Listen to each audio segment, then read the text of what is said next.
Bonsoir. Alors merci tout d'abord pour votre invitation. C'est un plaisir d'être ici. On a discuté en amont avec François Burger, enfin discuté, on s'est échangé quelques mails pour savoir comment on allait se répartir la crise actuelle. Donc ce que je vous propose de faire, puisque c'est tout de même le sujet sur lequel je travaille depuis très longtemps, c'est de parler de l'Irak ce soir.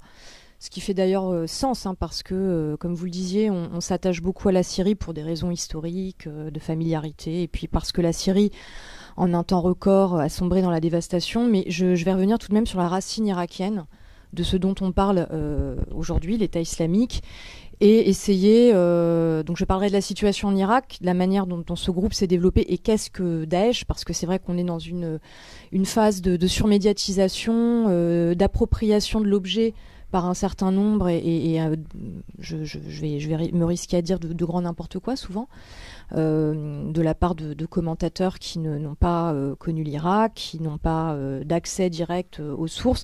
Donc l'idée, c'est de réintroduire un peu de sérieux, de savoir de quoi on parle, de qui on parle. Donc ce sera le terrain irakien. J'élargirai légèrement vers la perspective aujourd'hui plus globale, mais toujours en miroir avec l'Irak, parce que je pense que c'est tout de même un pays qui est au cœur de ce qui se passe, et qui l'est en fait depuis 90. Depuis 1990, parce que l'État islamique, à mon sens, pousse aussi à s'interroger sur cet après 90, cette unipolarité, puis surtout le traitement qui a été fait de l'Irak dans ce qui, moi, me semble avoir été 25 ans de dystopie, en quelque sorte. Et l'Irak a été l'oublié, en fait, hein, le paria, non seulement l'État paria de ce nouvel ordre mondial que George Bush père annonçait dès septembre 1990, et qui finalement revient hanter notre monde, hein, avec cette guerre d'Irak par ailleurs en 2003 qui a été désastreuse. Je partage votre point de vue. Je pense qu'on est dans une surenchère aujourd'hui militariste qui est extrêmement dangereuse, et surtout qui se joue aux dépens des populations, à commencer par les Irakiens et les Syriens eux-mêmes, qui sont les grands absents de cette équation finalement, en partie du reste. Donc voilà pour les grandes lignes de ma présentation ce soir. Alors, donc l'État islamique est né formellement, s'est autoproclamé formellement l'État islamique d'Irak à l'époque, le 15 octobre 2006.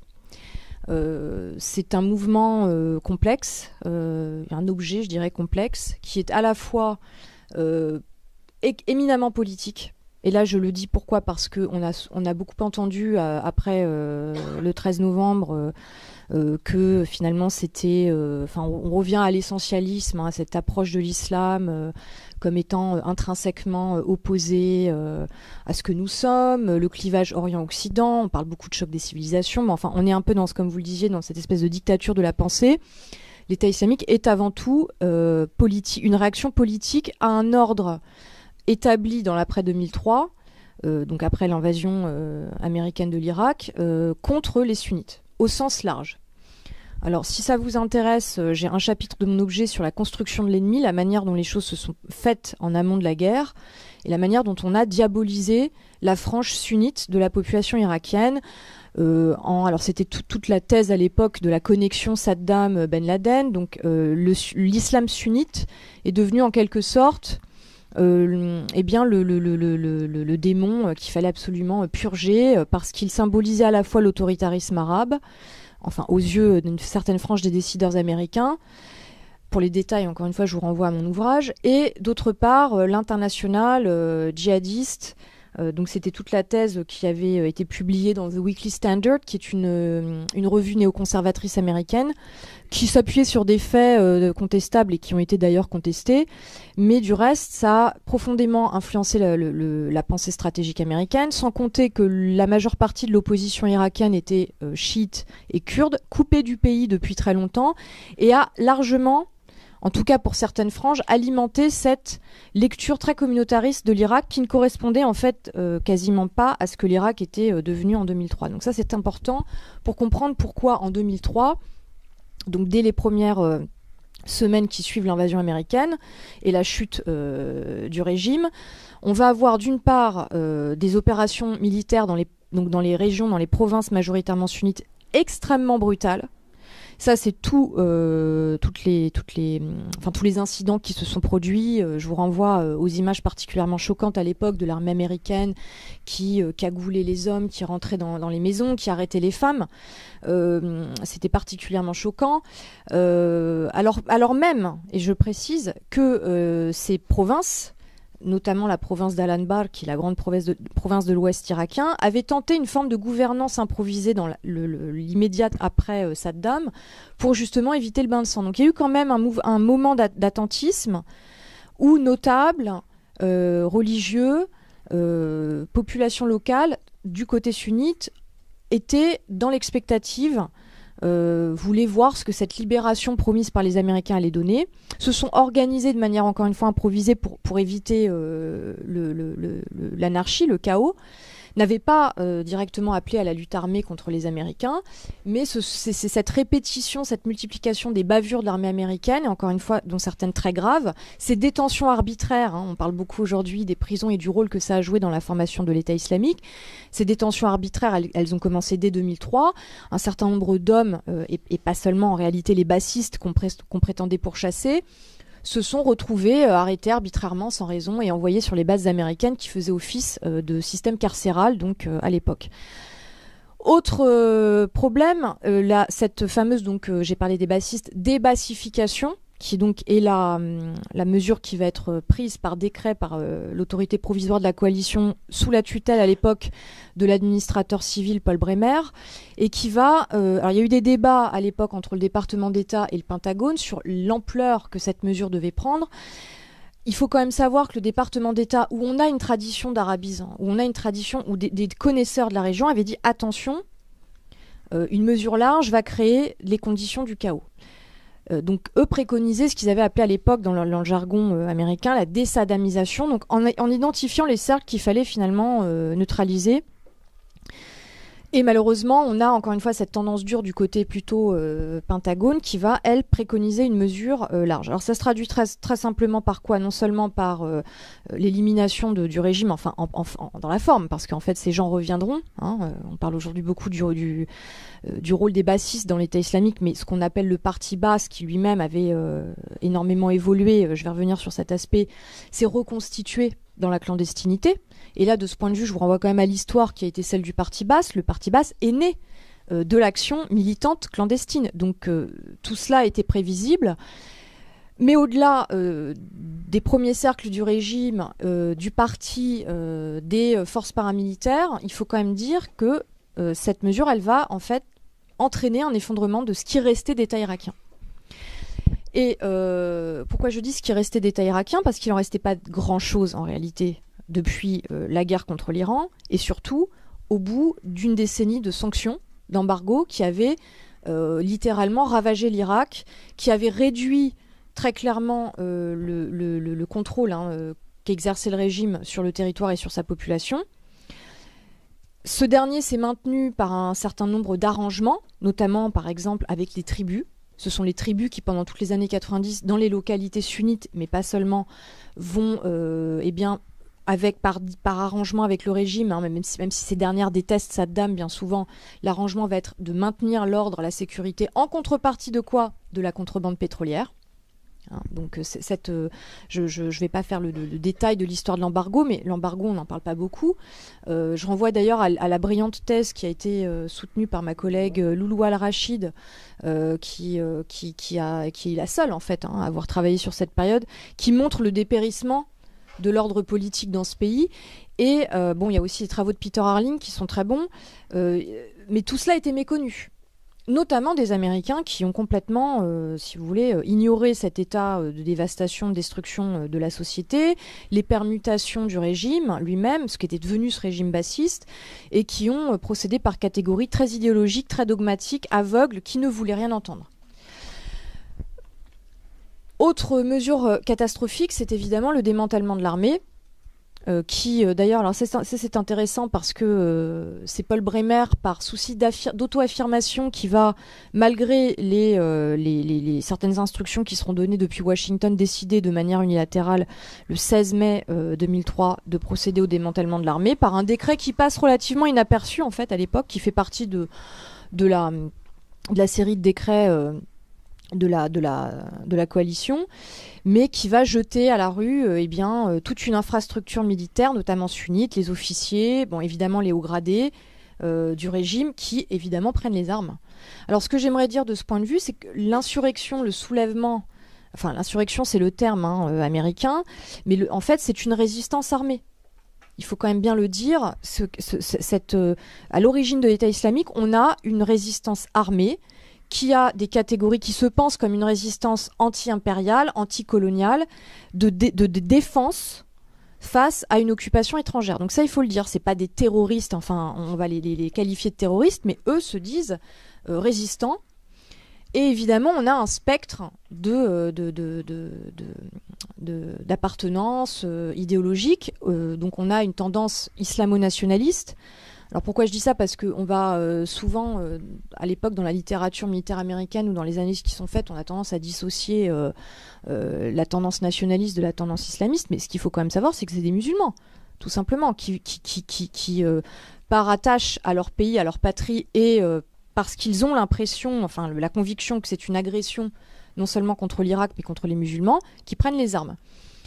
On a une tendance plus dure, donc qui va devenir une tendance en fait sécessionniste, qui est la tendance évidemment d'Al-Qaïda, qui va être parrainée par, à l'époque par l'émir déclaré de la branche irakienne d'Al-Qaïda, qui est Abu Moussa al-Zarqawi, qui va confessionnaliser le discours, qui va s'imposer. Pourquoi? Parce que en réalité, dès l'époque des 2 sièges militaires américains dans la ville de Falloujah, il a à l'époque une brigade, il fréquente un certain nombre d'Irakiens qui sont eux-mêmes soit d'anciens du djihad, soit des gens qui se sont radicalisés dans les années 90.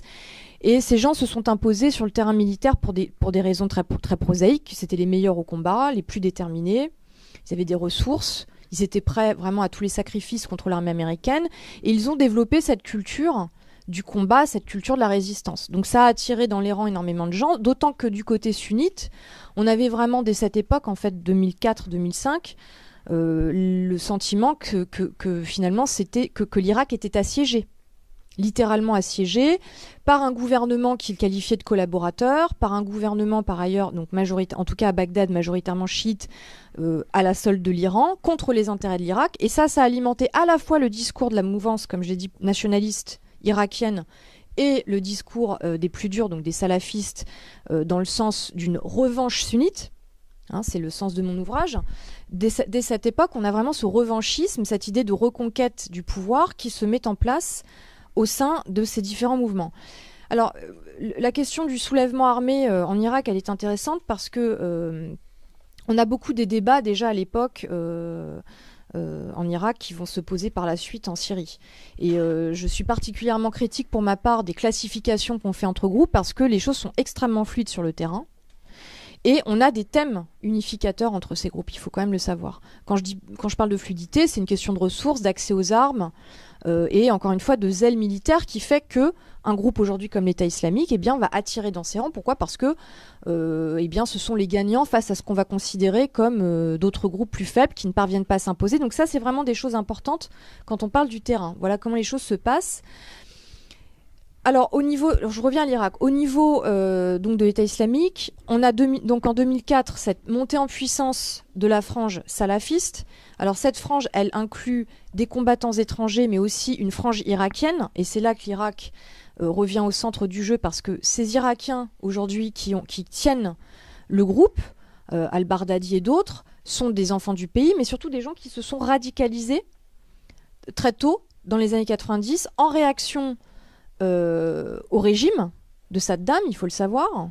D'ailleurs, qu'il considérait comme étant responsable des maux de l'Irak, enfin du déclin de l'Irak, et on a tout un discours sur le nationalisme arabe, le nationalisme irakien qui aurait précipité le déclin de l'Irak et plus largement le déclin du monde musulman. Donc c'est un discours qui est déjà en place dans les années 90, surtout dans un contexte d'embargo qui fait que ces milieux qui sont alors en opposition au régime, en même temps le régime va jouer un jeu très subtil de tolérance à l'égard de ces milieux parce que Saddam Hussein lui-même se relégitime par le biais de l'islam. donc celui qu'on pointe du doigt, hein, après la débâcle au Koweït, va se relégitimer à travers deux répertoires, l'islam et l'attache tribale. Hein, donc c'est à l'époque qu'il se présente comme l'héritier non seulement du prophète, mais aussi on a tout un discours sur c'est le cher suprême, le cher des chers. Et tout cela va jouer parce que les Irakiens sont dans une optique de réaction identitaire, à travers laquelle l'islam et les attaches tribales, les allégeances locales vont avoir une place très importante. Donc on a tout de même, comme je le dis, une infrastructure qui est déjà en place du côté irakien. Et d'ailleurs, je pense qu'on a surestimé le rôle de Zarqawi parce que à l'époque, quand je faisais ma thèse et que j'interrogeais les Irakiens sur le rôle de Zarqawi, les Irakiens me disaient c'est un moudjahid qui va à la mosquée comme d'autres, qui a été accueilli, mais l'avant-garde était déjà tout de même assez largement irakienne. Et Zarqawi l'a compris, puisque dès cette époque, donc entre les années, je dirais 2004-2005, va germer cette idée d'État islamique, donc de sécession sunnite, en réaction, comme je l'ai dit, à la politique du gouvernement central, en réaction évidemment à l'occupation américaine, et Zarqawi lui-même va mettre en avant ces Irakiens, parce qu'il est conscient que la fondation d'un projet politique donc d'État islamique doit passer par une avant-garde irakienne, qu'elle seule pourra légitimer, crédibiliser le projet auprès des populations. Et c'est d'ailleurs un travail de terrain qu'ils vont faire dès cette époque, en convainquant les notables, les tribus, qu'il n'y aura pas de solution avec le gouvernement irakien, qu'il n'y aura pas de solution avec les Américains, et que le seul mode de reconquête du pouvoir... Alors après, il y a tout le discours sur le rétablissement de l'honneur bafoué, l'humiliation, et là c'est directement en lien avec, comme je l'ai dit, les détentions arbitraires, les dérives de l'armée américaine dans le système carcéral sur les bases militaires, évidemment le scandale de la prison d'Abu Ghraib, où on a mis des gens en laisse. Je vous invite à revoir ces images qui continuent d'alimenter la rhétorique du groupe. Et donc de l'humiliation irakienne, on passe évidemment à l'humiliation plus largement des musulmans. Bon, mais je laisserai François Burga parler des aspects plus propres au contexte global et français. Mais il y a un discours universaliste qui, partant d'une question très irakienne, va se former. D'autant que l'Irak, comme je l'ai dit, depuis les années 90, c'était assez logique finalement, parce que l'Irak était devenu l'État paria, l'État au banc de cet ordre mondial prétendument valeureux et porteur de la fin de l'histoire. Hein, c'est toute la rhétorique de la fin de la guerre froide. Donc l'État paria qui ensuite est l'État envahi, détruit. Donc voilà les circonstances, si vous voulez, profondes desquelles a émergé l'État islamique. Donc en 2006, le groupe s'autoproclame. Quelques mois après la mort de Zarqawi dans un raid irako-américain à Baakouba, dans la province de Diyala. Et on a cette avant-garde irakienne. Alors al-Baghdadi est particulièrement érudit. Donc je me souviens d'avoir consulté des forums à l'époque islamistes, djihadistes. Dès la publication de ce communiqué le 15 octobre 2006, ça a été un effet viral sur la toile. Parce que alors d'une part, le communiqué était rédigé dans un arabe parfait. On sentait véritablement l'érudition d'al-Baghdadi, enfin de cette avant-garde irakienne. Et ça a eu, je me souviens, ça a créé vraiment dès l'époque l'enthousiasme. Bon, je poursuis, je vais pas être trop longue, 5-10 minutes, ça va ? 5 minutes. J'essaie d'élargir. Alors, il y aura un temps d'affaiblissement du groupe lorsque George Bush décide la politique du surge, le fameux surge entre les années 2007-2008, avec à l'époque une collaboration d'un certain nombre de tribus sunnites dans les provinces donc déjà sous le contrôle partiel de l'État islamique. Pourquoi ? Parce que l'État islamique s'est emparé de la contrebande du pétrole que les tribus avaient à leur disposition depuis les années 90, comme je l'ai précisé. Donc il y aura un combat en fait sur l'accès aux ressources qui va entraîner une coopération militaire entre un certain nombre de chers et l'État islamique. Alors d'ailleurs c'est très intéressant parce qu'à l'époque on a des salves de communiqués qui donc attaquent ces tribus traîtres. Ils s'en prendront aussi aux frères musulmans, qui sont eux aussi qualifiés de traîtres. Il y a toute une rhétorique abondante sur le parti islamique irakien, qui est l'émanation de la mouvance des frères musulmans en Irak, qui prend à l'époque part au gouvernement, donc qui est un parti traître. Donc ils vont liquider en fait leurs adversaires dans le camp sunnite, les tribus, les frères musulmans notamment, puis toute forme d'opposition. Dès les années 2008-2009, en réalité, le groupe se reconstitue. Alors, c'est absolument pas visible, perceptible dans le discours stratégique américain, puisqu'en 2008 est signé l'accord de sécurité irako-américain. Obama est élu, fait campagne sur le retrait des États-Unis et surtout sur l'oubli de cette tragédie irakienne. On le sent vraiment du côté américain à l'époque, on veut passer à autre chose et oublier que ça a existé. Ça, c'est intéressant aussi, parce que finalement, c'est aussi un peu l'Amérique, hantée par cet Irak qu'elle a voulu oublier de manière rapide.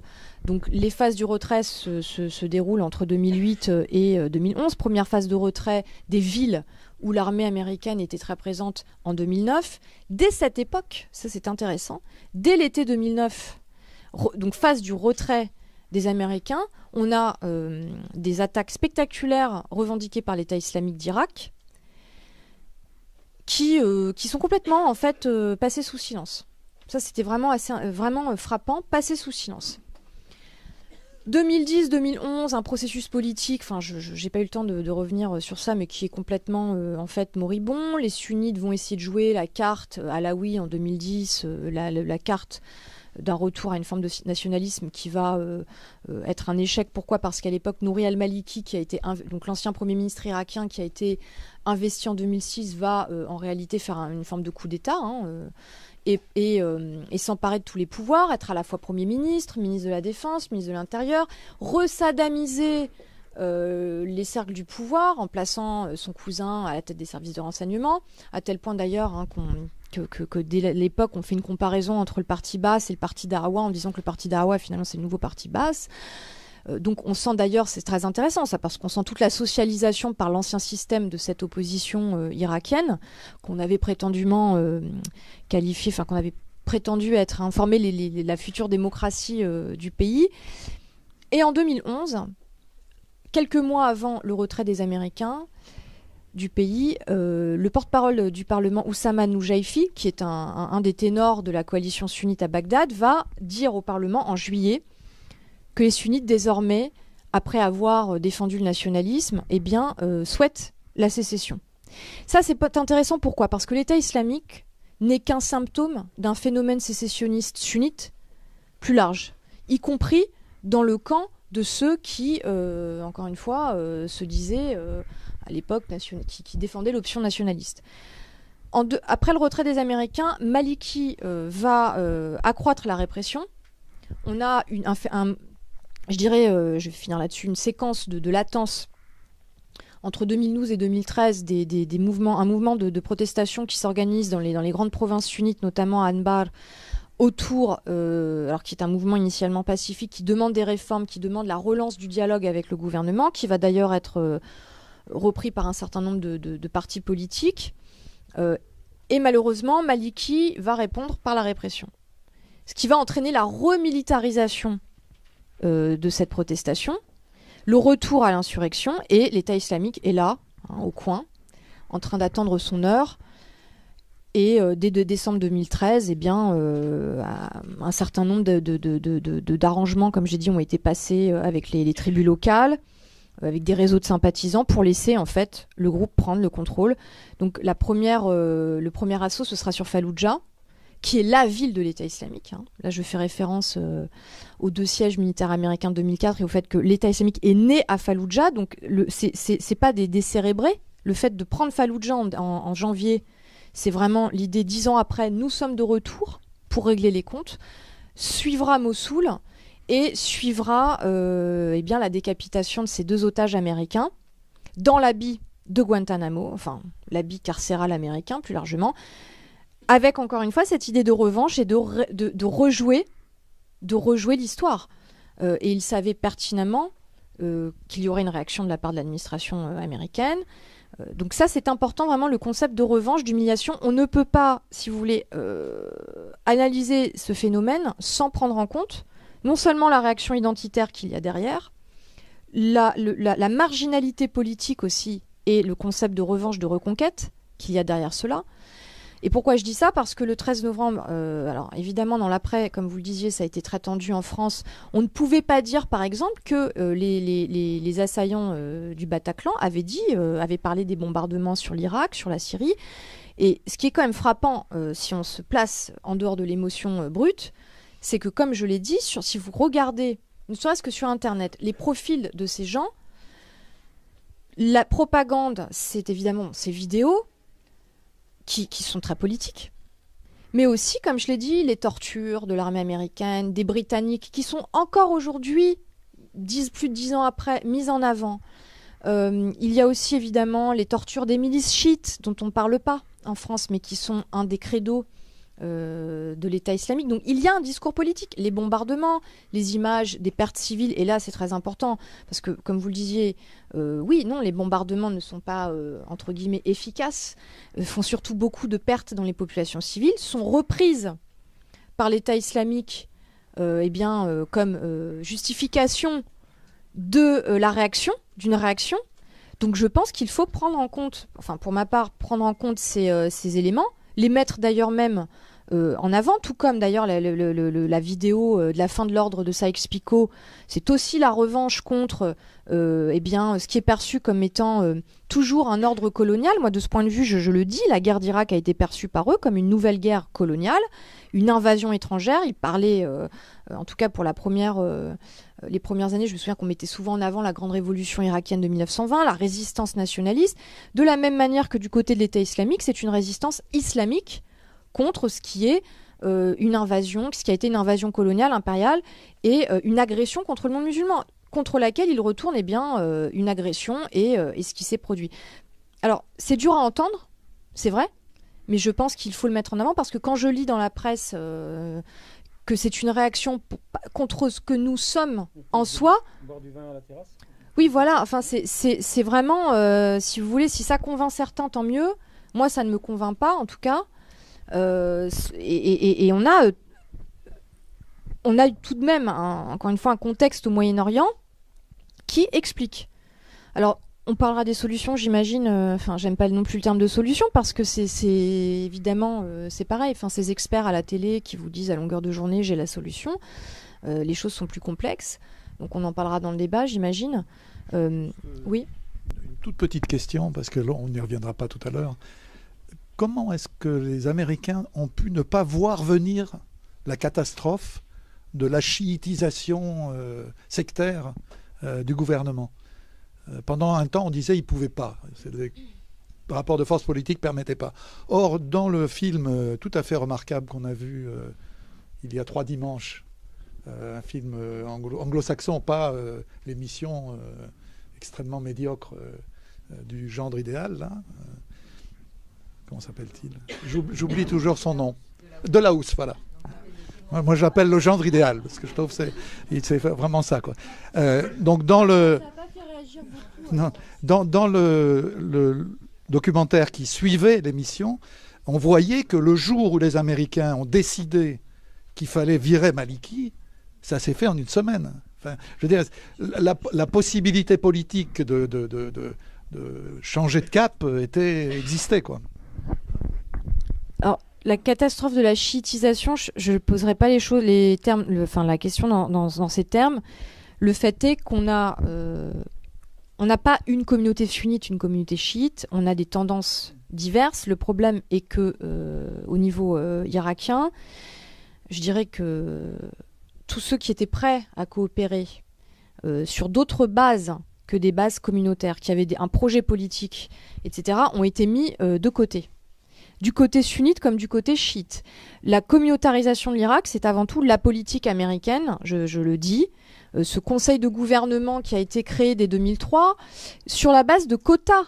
Il y a eu des réactions, non seulement de l'élite politique locale, enfin des partis qui n'étaient pas des partis dans l'opposition, qui étaient des partis qui se sont constitués parce qu'il y a eu aussi des rivalités entre ces anciens opposants qui n'étaient pas légitimes. On les appelait les opposants des grands hôtels à l'époque. D'ailleurs, c'est très proche de la question syrienne. Hein. Qu'est-ce que l'opposition aujourd'hui en Syrie? Mais les partis, je me souviens très bien, les partis irakiens locaux qui se sont formés dans l'après 2003 rejetaient cela comme une politique divisionniste, impérialiste, qui consistait à dominer l'Irak. Et on a encore ces débats aujourd'hui. Donc je crois quand même qu'il faut remettre les responsabilités là où elles doivent être replacées. Concernant la politique communautaire d'exclusion systématique des sunnites, ça s'est fait également avec l'approbation américaine. Parce que quand Maliki entame son tournant autoritaire, et d'ailleurs un tournant autoritaire qui ne s'est pas déployé seulement contre les sunnites, mais aussi contre ses adversaires chiites. Hein, il faut quand même le dire, il y aura un soulèvement à Bassora, par exemple, en 2008, contre le gouvernement. Parce que tout cela est très compliqué. On simplifie aussi beaucoup dans l'approche qu'on donne, mais c'est beaucoup. L'Irak est un pays complexe. Les Américains laissent faire. Et d'ailleurs, le nouvel envoyé spécial actuel de la coalition, Brett McGurk, qui a été celui qui a négocié l'accord de sécurité avec le gouvernement irakien, savait pertinemment ce qui se passait, mais continuait à vendre à Washington un Maliki qui serait finalement qui prendrait les rênes après le retrait. L'administration américaine a fermé les yeux sur le nettoyage ethnique aussi qui s'est produit, parce qu'on a une vision idyllique du Surge, mais le Surge, c'est un nettoyage ethnique à Bagdad. On a laissé faire les milices. Il y a eu un nettoyage ethnique, donc il faut quand même le dire, c'est pas propre. Hein, la guerre n'est pas propre, donc voilà l'envers du décor. Comme je l'ai dit, du point de vue sunnite de l'État islamique, les responsabilités aussi sont lourdes. On parle beaucoup du camp Bouka aujourd'hui, on peut parler d'autres prisons. Tout cela a généré ce à quoi on assiste aujourd'hui. Et il n'y a pas, et je dis, non seulement il n'y a jamais eu de politique pour l'Irak, parce qu'on a vendu au monde les mensonges, hein, des armes de destruction massive, de la connexion Saddam-Ben Laden, mais on a aussi vendu le mensonge de la démocratisation. La première chose que l'armée américaine a faite après son arrivée en Irak, c'est de s'installer dans les palaces du tyran. Ce qui a été très mal vu, évidemment, ce qui a aliéné la population. Autre chose, les pillages, par exemple, du patrimoine irakien, au cours desquels l'armée américaine est restée passive. Alors, si vous voulez, les racines du malentendu, elles sont profondes. Alors, je veux bien hein, qu'on soit dans l'urgence et qu'on cherche à définir des politiques, une stratégie, mais je crois que pour être très réaliste, il faut prendre en compte la profondeur du problème et le fait qu'on fait de n'importe quoi, en fait, et qu'on continue à faire n'importe quoi. Enfin, je suis désolée, je suis un peu radicale, mais...